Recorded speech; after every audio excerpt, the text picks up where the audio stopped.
Good morning class 8। अब हम पढ़ेंगे टाइप्स ऑफ कंबशन के बारे में। कंबशन मतलब होता है किसी भी चीज़ का जलना और उससे हीट और लाइट एनर्जी का प्रोड्यूस होना। ठीक है, टाइप्स ऑफ कंबशन हम पहले पढ़ेंगे रैपिड कंबशन, फिर हम पढ़ेंगे स्पॉन्टेनियस कंबशन और फिर हम पढ़ेंगे एक्सप्लोजन के बारे में। तो देखिए रैपिड कंबशन जैसे कि नाम से पता लग रहा है, जब कंबशन बहुत जल्दी हो जाता हो, यानी कि जब कोई चीज़ तुरंत जल जाती है, लाइट एनर्जी और हीट एनर्जी तुरंत प्रोड्यूस हो जाती है, उसको बोलते हैं रैपिड कंबशन।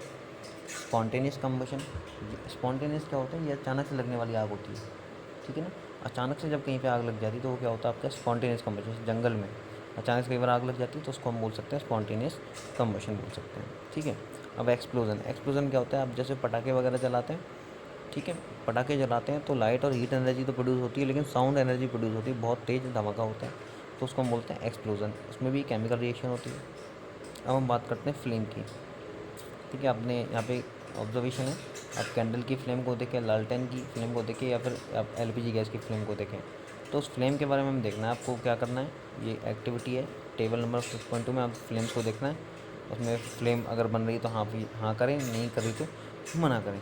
ठीक है, अब देखिए structure of a flame. Flame की स्ट्रक्चर कैसी होती है, देखिए आपको मैं आपको स्ट्रक्चर डायरेक्टली दिखा देता हूँ। ये फ्लेम की स्ट्रक्चर, ठीक है, जो आउटर मोस्ट पार्ट है टॉप पर, वो क्या होता है, वो हॉटेस्ट पार्ट होता है। तो बीच वाला जो पार्ट है वो मॉडरेटली होता है, कि हॉटेस्ट से थोड़ा कम हॉट, और जो बॉटम वाला पार्ट है वो क्या है, बहुत कम हॉट होता है। ठीक है, अगर आप किसी भी चीज़ को आपको जल्दी गर्म करना है, जल्दी उसको पिघलाना है, तो आपको टॉप वाला पार्ट यूज़ करना है। आपको कम ही थोड़ा और टाइम लेना है तो मॉडरेटली हॉट, और लीस्ट हॉट सबसे नीचे वाला पार्ट होता है। लीस्ट हॉट सबसे नीचे वाला पार्ट होता है। ठीक है, तो अब देखिए क्या करना है। आपने different zones of candle flame तो देख लिए, अब मैं आपको बता देता हूँ कि क्या क्या काम आता है। ठीक, ये कुछ एक्टिविटीज़ हैं। यहाँ पे आपने क्या किया, एक ग्लास ट्यूब लिए जो दोनों तरफ से हॉलो है, उसके एक साइड को कैंडल के पास लेके गए, फिगर नंबर 6.10 की बात कर रहा हूँ, और आगे आपने एक माचिस की तीली लगा दी। कुछ टाइम बाद आप देखते हैं कि यहाँ से कुछ वैक्स निकल के आती है, वैक्स की वेपर निकल के आती है इस पाइप के थ्रू, और माचिस की जो तीली है वो इग्नाइट हो जाती है, वो जलने लग जाती है, क्योंकि माचिस की तीली को उसका इग्निशन टेम्परेचर मिल गया। और इग्निशन टेम्परेचर कौन सा टेम्परेचर है, ये वो टेम्परेचर है जो किसी भी चीज़ को जलाने के लिए आवश्यक होता है, बहुत ज़रूरी है, एक मिनिमम टेम्परेचर होता है। फिर हम बात करते हैं ये वाली फिगर नंबर 6.12 में। इसमें आप क्या किया है, कॉपर वायर लिए, देखिए दोनों में। उस वाले 6.10 वाले केस में तो क्या किया है, उसको मिडल में रखा है पाइप को। 6.12 में कॉपर वायर को कहाँ रखा है, सबसे टॉप पे रखा है। यहाँ पे जो हीट है सबसे ज़्यादा होती है, तो कुछ टाइम बाद आप देखेंगे ये रेड हॉट भी हो जाता है, क्योंकि बहुत ज़्यादा हीट एनर्जी प्रोड्यूस होती है। कई बार आप देखते हैं बर्तनों, आपके जो किचन के बर्तन हैं, आप उसको खाना वाना पकाते हो, नीचे से काले काले हो जाते हैं। वो काले काले क्यों हो जाते हैं, क्योंकि जब फ्यूल का कंप्लीट कंबशन नहीं हो पाता, यानी फ्यूल आपका पूरी तरह से जल नहीं पाता, तो बिना जला हुआ जो फ्यूल है वो उन पैंदे पर काले काले यानी कार्बन की फॉर्म में वहाँ पे जमने लग जाता है। ठीक है, ये डिफरेंट जोन्स ऑफ कैंडल्स हो गया, आप पढ़ें इसको, सेम चीज़ है। ये गोल्ड स्मिथ है, जो ये क्या करता है, जो फ्लेम होती है यानी आग की जो लौ होती है, उसको ऊपर वाला पोर्शन यूज़ करता है, सबसे टॉप वाला, क्योंकि सबसे वाला टॉप वाला जो पार्ट है वो हॉटेस्ट पार्ट होता है, इसलिए इसी का वो यूज़ करता है। ठीक है, फ्यूल्स क्या होते हैं, जो चीज़ों को जलाने के काम आते हैं, हीट एनर्जी लेने के काम आते हैं, वो सारे सारे फ्यूल्स होते हैं। आइडल फ्यूल्स, आइडल फ्यूल देखिए, वैसे तो कोई भी चीज़ आइडल नहीं होती, कोई फ्यूल आइडल नहीं होता, लेकिन यहाँ पे आइडल फ्यूल किसको बोल रहे हैं, जो बहुत कम एनवायरनमेंट के लिए बेकार हो, अच्छी हीट दे हमें, वो सारे सारे आइडल फ्यूल माने जाते हैं। लेकिन आज के ज़माने में कोई भी आइडल फ्यूल नहीं है, किसी न थोड़ा बहुत किसी न किसी से पोल्यूशन हो ही जाता है। फ्यूल एफिशिएंसी, फ्यूल एफिशिएंसी में हमें पढ़ने को मिलेगा कैलोरीफिक वैल्यू। अब कैलोरीफिक वैल्यू क्या होती है, आपके पास कोई फ्यूल है, ठीक है, उस फ्यूल को 1 किलोग्राम आप लें और उसको जलाएं, उसको जलाने से जितनी हीट एनर्जी प्रोड्यूस होती है वो क्या बोलते हैं, हम कैलोरीफिक वैल्यू बोलते हैं। वापस बता देता हूँ, 1 किलोग्राम फ्यूल को जलाने पर जितनी हीट एनर्जी प्रोड्यूस हुई, जितनी हीट एनर्जी बनी, उसको हम क्या बोलते हैं, कैलोरीफिक वैल्यू। कैलोरीफिक वैल्यू को मापने के लिए एक यूनिट होती है जिसको हम बोलते हैं किलो जूल पर किलोग्राम, यानी KJ/kg। ठीक है, के से मतलब किलो, जैसे जूल, अगले के का मतलब भी किलो, और जी से ग्राम। ठीक है, तो डिफरेंट डिफरेंट चीज़ों की देखिए कैलोरीफिक वैल्यू दी हुई है टेबल में। ठीक है, अब आ गया burning of fuel leads to harmful product. Leads यानी कि कार्बन वाली चीज़ों को जलाते हैं तो नई बेकार बेकार चीज़ें बनती हैं, जैसे कि आपने वुड कोल वगैरह जलाया, पेट्रोलियम गैस, तो इनसे क्या होता है, कार्बन वगैरह बन जाता है।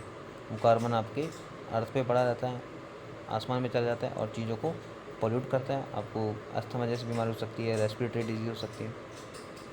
अब इनकम्प्लीट कम्बशन होता है कई बार किसी भी चीज़ का, तो इनकम्प्लीट कम्बशन से क्या बनती है, एक गैस बनती है जिसको हम बोलते हैं कार्बन मोनोऑक्साइड। इनकम्प्लीट कम्बशन मतलब किसी भी फ्यूल का पूरी तरह से नहीं जलना, पर वो धुआं निकलने लग जाता है, जिससे कार्बन मोनोऑक्साइड गैस बनती है, जो कि बहुत ही जहरीली गैस होती है, इससे लोग मर जाते हैं। कई बार आपने सुना होगा कि सर्दियों में सर्दियों में क्या करते हैं, सिगड़ी वगैरह जो होती है, चूल्हे आप जानते हैं अपने गाँवों में यूज़ करते हैं, उसको कमरे के अंदर जला के सो जाते हैं लोग बाग। फिर सिगड़ी रात में बुझ जाती है तो धुआं निकलता है, और धुआं पूरे कमरे में इकट्ठा हो जाता है। फिर खबर आती है जहरीली गैस से फलाने व्यक्ति की डेथ हो गई या फिर उनकी डेथ हो गई। वो जहरीली गैस कौन सी होती है, ये कार्बन मोनोऑक्साइड ही होती है। अब आगे देखते हैं।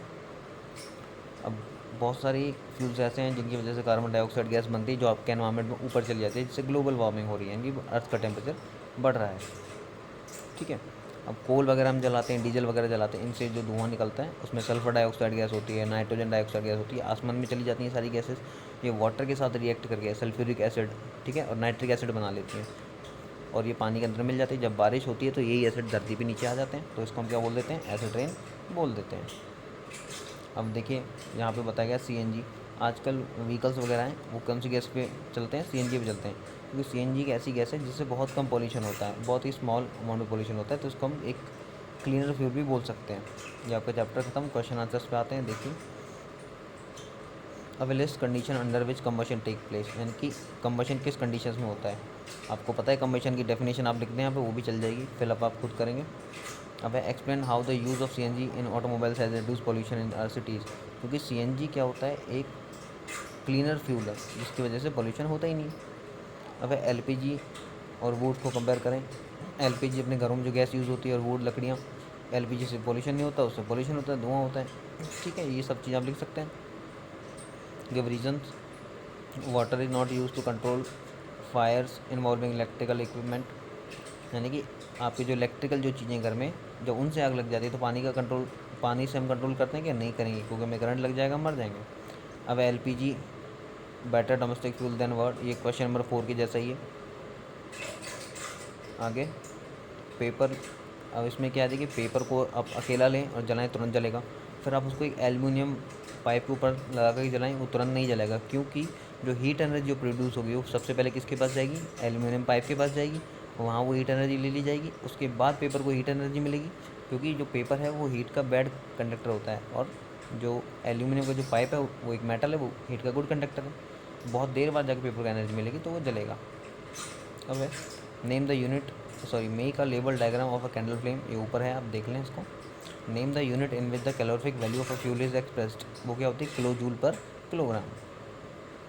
Explain how CO2 is able to control fire, CO2 क्या करती है, जो फायर एक्सटिंग्विशर होते हैं उनमें CO2 गैस होती है, वो क्या करती है, जहाँ भी आग लग रही होती है उसके ऊपर वो चली जाती है और एक कवरिंग कर देती है आग के ऊपर, जिसकी वजह से वहाँ पे आग को ऑक्सीजन नहीं मिल पाती, यानी CO2 एक चादर की तरह कार्य करती है। ये चीज़ हो गई। It is difficult to burn a heap of green leaves but dry leaves catches fire easily, green leaves में क्या होती है, नमी होती है, लेकिन ड्राई लीव्स में नमी नहीं होती, तो ड्राई लीव्स का इग्निशन टेम्परेचर बहुत कम होता है, तो तुरंत आग लग जाती है। विच जोन ऑफ द, यानी गोल्ड स्मिथ कौन सा जोन लेता है, गोल्ड स्मिथ टॉप वाला जो जोन है फ्लेम का, उसका इस्तेमाल करता है, कि टॉप जोन जो है उसमें हीट एनर्जी ज़्यादा होती है। अब है in an experiment 4.5 kilogram of fuel was completely burn, the heat produce was measure to be 180,000 kilo joule. ठीक है, calculate the calorific value of the fuel, आपको क्या करना है, कैलोरीफिक वैल्यू का जो था वो क्या था, फॉर्मूला किलोग्राम, सॉरी जो था किलो जूल पर किलोग्राम था, तो आप किलो जूल को ऊपर लिखें, किलोग्राम को उससे डिवाइड कर दें। ठीक है ना, 180,000 को किससे डिवाइड करना है, 4.5 से, आप उसको डिवाइड करें, आपका आंसर आ जाएगा। Can the process of rusting be called combustion, बिल्कुल भी नहीं। अब है Amida and Ramesh were doing an experiment in which water was to be heated in beaker, Amida kept the heater near the wick and in the yellow part out of the flame, Ramesh kept the beaker in the outermost part of the flame, whose water will get heated in the shorter time। देखिए यहाँ पे रमेश का पानी जो है जल्दी से गर्म हो गया, क्योंकि उसने जो वाटर को उसके आउटर मोस्ट पार्ट पे रखा है, जबकि अबीदा ने येलो पार्ट पे रखा है। आउटर मोस्ट पार्ट होता है हीट का, फ्लेम का, वो ज़्यादा गर्म होता है, तो जो रमेश वाला जो पानी है वो जल्दी गर्म हो जाएगा। ठीक है, ये आपका चैप्टर कंप्लीट हुआ।